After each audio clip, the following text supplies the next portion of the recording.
airway obstruction from the word foreign. Guys, that is not part of our body. Foreign, tama? Parang may Amerikanong pumunta sa Pilipinas, foreigner yan. Hindi taga dito yan. Di ba? So, ibig sabihin, pag sinabi nating foreign, hindi part ng body. Tama? No? So, meron tayong dalawang klase po na obstruction eh. May tinatawag kaming anatomical. So, ito na po yung basis natin doon sa discuss ko kanina. Anatomical obstruction from the word anatomy, this is body parts. No? At ang top one na bumabara or nahirapan tayong huminga, doon po sa airway natin because of inflammations of airway. Pamamaga.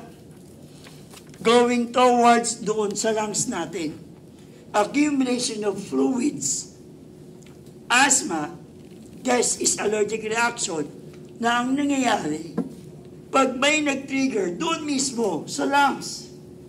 Pag inhale niya, eto pong mga lagusan kasi nose, mouth, pharynx, larynx, trachea, bronchi, bronchioles, alveoli, alveolus. Yun po yung ng lungs eh. So we have thousands of blood vessels sa baga. Kaanan na natag po natin oxygen. Pag may nag-trigger doon, yung pong maliliit na blood vessels ay namamaga. So pag namaga, nagko-constrict. So hirap na pong yung passage ng oxygen through those blood vessels or doon sa ugat na yun. Kaya po nahirapan tayong huminga. Malinaw? No? So yun po yung anatomical obstruction. So they need to be medicated. Pero ang nalililib natin is yung foreign. Tama? Okay, may basic tayo na pwede natin marilib yung obstruction ng tinatawag natin anatomical. Ito lang po nag-iisa lang siya. Dropping back of the tongue. Hindi lang. Tama? Once humiga po tayo, since tayo nasa gravity, yung tongue natin ay binabatak ni gravity. Tama? Kaya ganun yun, no? So, pag committed si airway, since pumapasok yung hangin, paghinga natin, pag committed siya, magkakaroon ngayon siya ng vibration. Gets? That's why you snore. Snoring is obstruction. Gets? Committed eh. Yung ating pong airway, nag-drop back ngayon si tongue. Tama? Pwede po bang magawa ng paraan? Opo. Gisingin nyo lang. Mag-reposition lang po siya. Pag tagilid niya, dito naman sa gilid, magdadrop yung dila, parang aso lang talaga. Yung aso ganun, kahit saan posisyon yung aso, laglagin. Di ba? So, pag pinatagilid natin, baka ma-relief ng konti yung pag-snore. Pero kasi, once we age, talagang ikakaroon po ng talagang ibang tetawag po natin na posisyon na po yung airway natin. Kaya po, very prone tayo sa pag-hilik eh. Huwag na huwag kayo magagalit sa taong umihilik ha. Nagtatakip pa kayo. Tingnan niyo po. Sino po may mga katabi lagi na lakas umilik?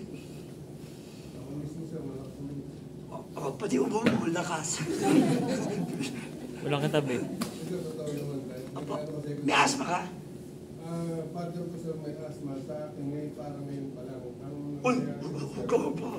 Huwag mo manalangin, baka pagbigyan ka ni Lord. Ang nangyayari ko sir, parang once mo nilimitahan ko yung pag-parinig ko rin yun. Parang nag-trigger yun. Ang tawag natin dyan, withdrawal eh. Those are called withdrawal stages eh. So nasanay kasi yung baga natin ng nicotine. Tinatanggal ngayon, lalagdating ka dyan, uubo ka talaga, lahat maranasan mo. Withdrawal yan eh. Dati nung nag-a-addict ako, ganyan din eh.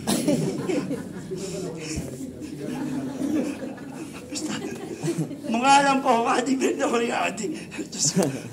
Mahirap po yan. No? Andiyan pa naman, Bato. Ay, si Bato. Andiyan si Bato.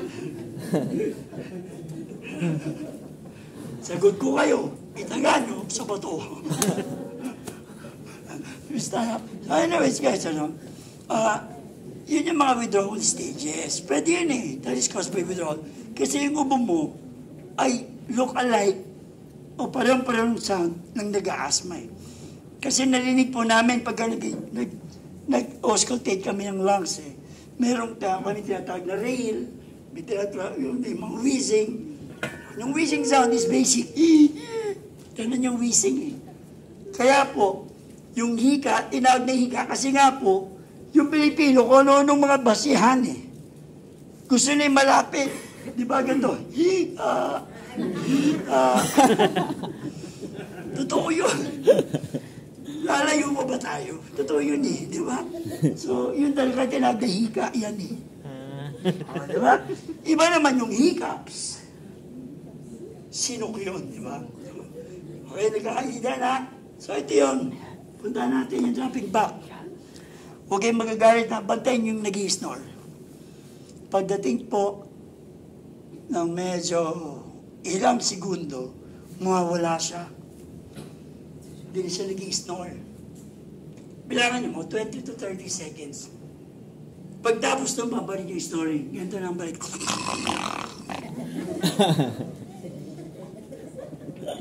Bakit? Kasi tumigil po siya ng paghinga ng 20 to 30 seconds. Delikado, opo. Ang tawag namin doon, apnea. Because obstructive, dahil po natutulog, sleep. Tumigil ang paghinga, apnea. Ang tawag po doon is obstructive sleep apnea. Malinaw? Nako-correct po yan. Hindi po yung no more pillow. Nako-correct yun. May mga clinics po tayo dyan regarding with obstructive sleep apnea. Pacheck natin. Walang problema doon. Malinaw? Kaya hindi lang tayo na. Pero, ang i-relieve o tatagalin natin is the obstructions. Ngayon. Kaya, foreign. Sino na-choke na?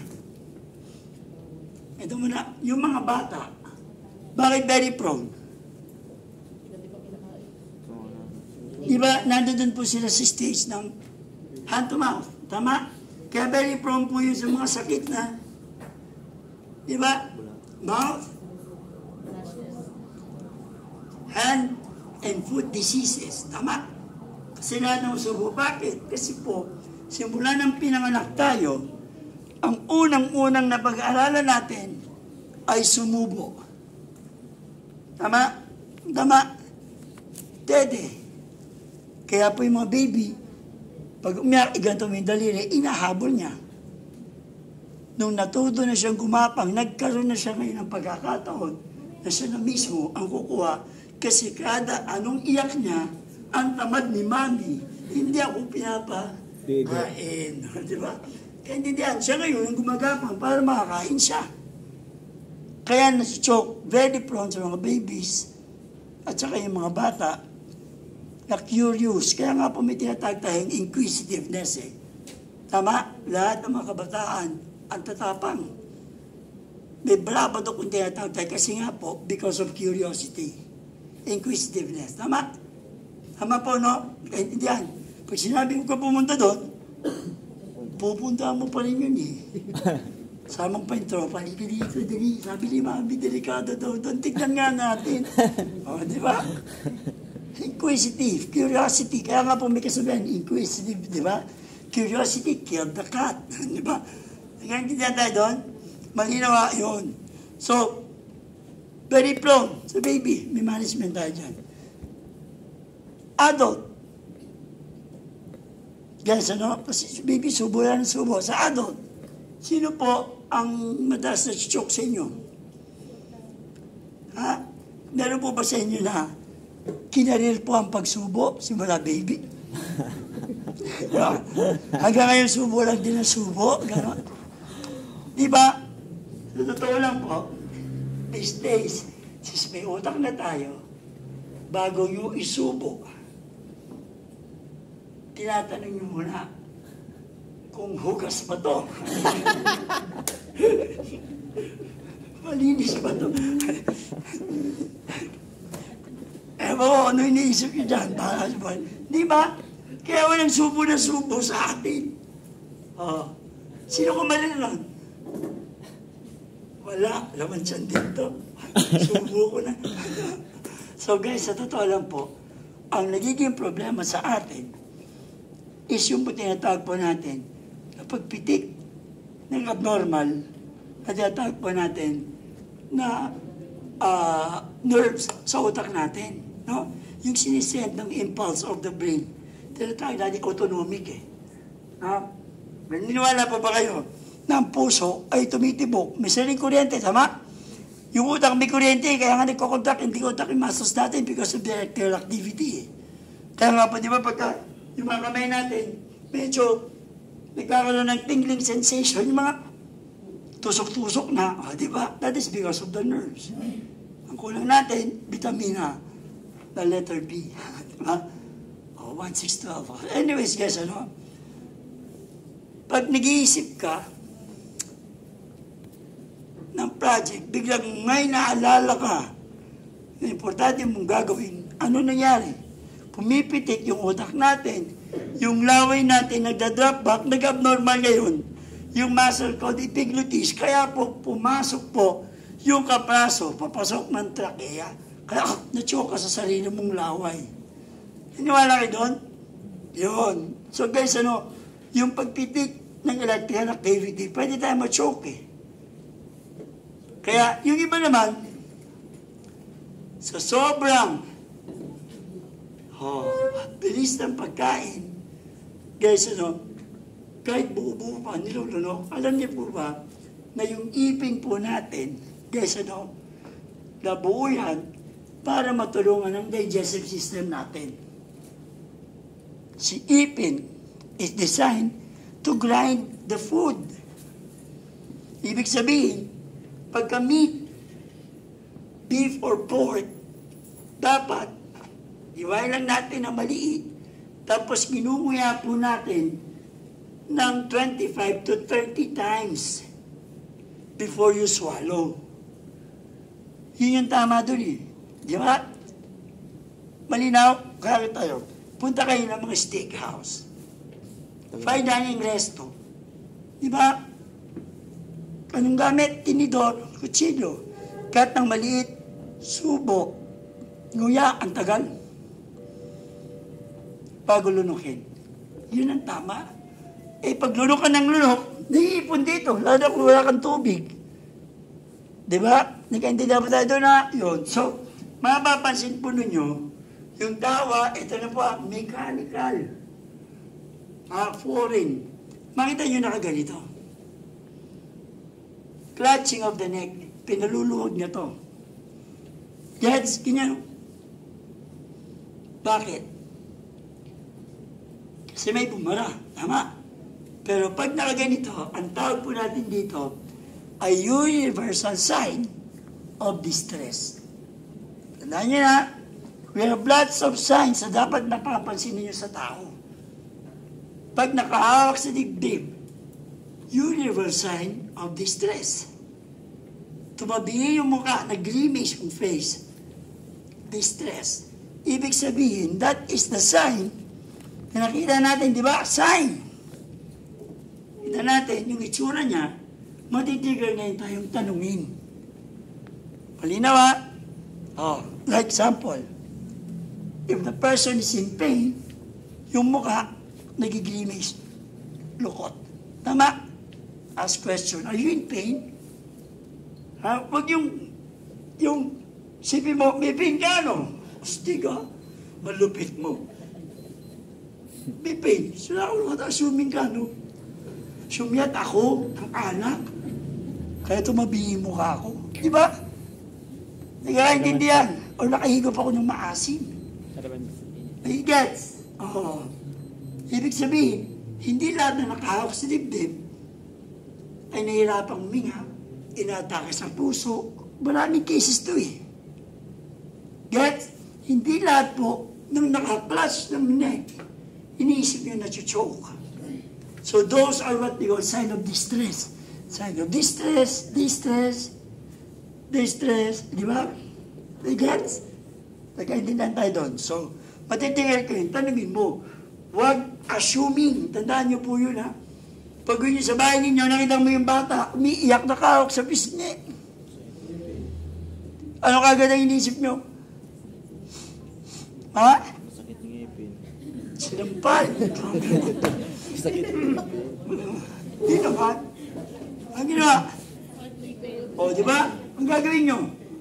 Medicine cabinet ko, ng pain reliever, baso. Papilim nyo kagad eh. Eh, kung masunurin yung bata, inumin nyo yun.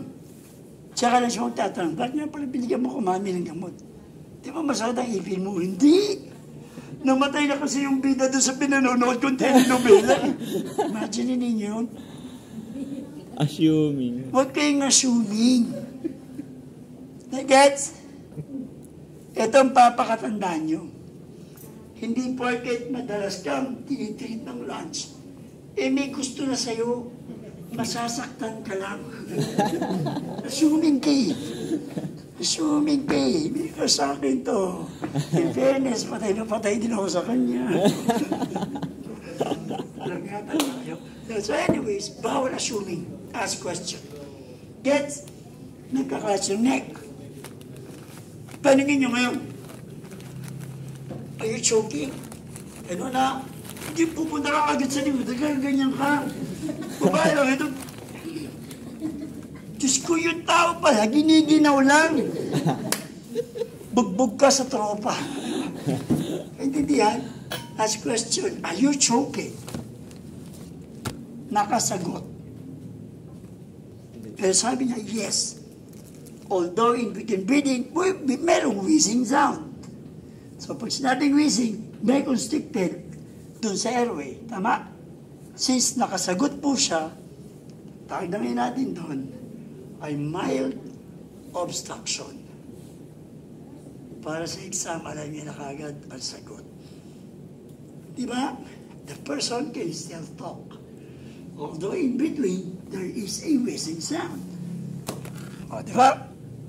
Mild obstruction. So pag mild, tell the patient to cough forcefully. Ubuin niya, sabi mo, ubo ka na malakas. Yan. So, paano umubo ng malakas? Sige po, ubo kayo. O, di ba, makamatay ka ng ating pang umubo. Paano umubo? Malakas. From the diaphragm. Aha! Ganun. Talagang, kasi may obstruction eh. I-dislodge natin eh. Tama? Oh, at least kahit papaano, pag na-choke ka, alam mo gagawin mo sa sarili mo. Hindi yung puri na aral natin dito. Eh kung ano gagawin natin sa pasyente. Diba? Oh, ito, isang advice ko sa inyo. If you're experiencing chest pain, tapos may numbness na naramdaman, may tinatawag kami na cough CPR. Umubo ka lang na malakas, sunod-sunod. Malinaw? Ha? Nagkakaintindihan po tayo doon, ha? Oo, ganun din po sa mild. Kaya mild obstruction, ubo na malakas para ma-dislodge. Kaya, so parang ganito. Ma'am, you and your father. Yeah. Okay. Every liquid, every air inside the body. So meaning, this is the mouth, for example. Maglagay ka ng bulak dyan. Punayin mo dun. Tapos, ang gawin mo, kahit ano, paluin mo ng malakas ng base. Book. Magpapop out. Di ba very simple logic? Na, ibig sabihin, pag umubog siya ng malakas, forceful from the diaphragm, may hangin na magpupush ng obstruction or magdidislodge palabas. At the same time, sinasabayan natin ang backslapping.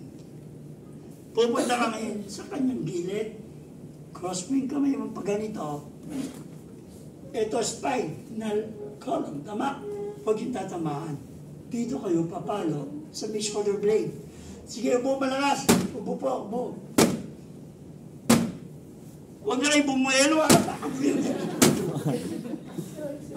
Pati baga, labas. Kaya lang po, sige, ubo po, ubo po, ubo. Malinaw. Hindi niya tayo na. Joke, pero pilay na lang. Ganyan lang tayo doon. So that is the most important po natin na box na para mag-dislodge. Medyo nakayoko ng konti. Kaya pero, if the victim, nakita niya na magsalita siya, although may wishing sound, makita niya yung tsura yung kulay ng mukha, pale, maputla. Pero pag severe si obstruction, hindi na makapagsalita at yung face, yung color ng face, ay kulay blue na. We call that cyanosis. Bluish is, sabi ko sa inyo, ay talagang massive or marami na pong nawala na oxygen na maakyat. So pag ano nangyari, yan, gawin nyo natin, yung ring finger ninyo, ilagay po ninyo sa inyong pong puso. Yan na. Idagdag niyo po yung middle and index. Okay? Make a fist sa kabila. Okay? Yung ginawa nating fist, ito, yun ang ilalagay natin. Above those 3 fingers na ilagay natin. Then i-release. Ganito lang. Ganyan. So meaning, guys, 2 fingers above the navel. Kasi yung ring finger, yun lang po ay pinasok natin sa navel. Para pag inilagay natin 2 daliri, alam na natin yung tracing. Tama? Tapos ipapatong natin yung isa para po malakas ang pag-pull natin. Tapos, squeeze natin paangat. We call that inverted J. Kaya, pull, then upward. Pero quick, but distinctive. I guess, ganito. 1, 2, 3, 4, 5. Baka naman po ganito ka, lalabas po yan, naksan ka. So, walang force. Diba sabi nga po sa inyo, lagyan mo ng bulak to, papaluin mo talaga yung pinaka-base para mag-pop out eh. Malinaw? At hindi nyo po magagawa sa sarili nyo to.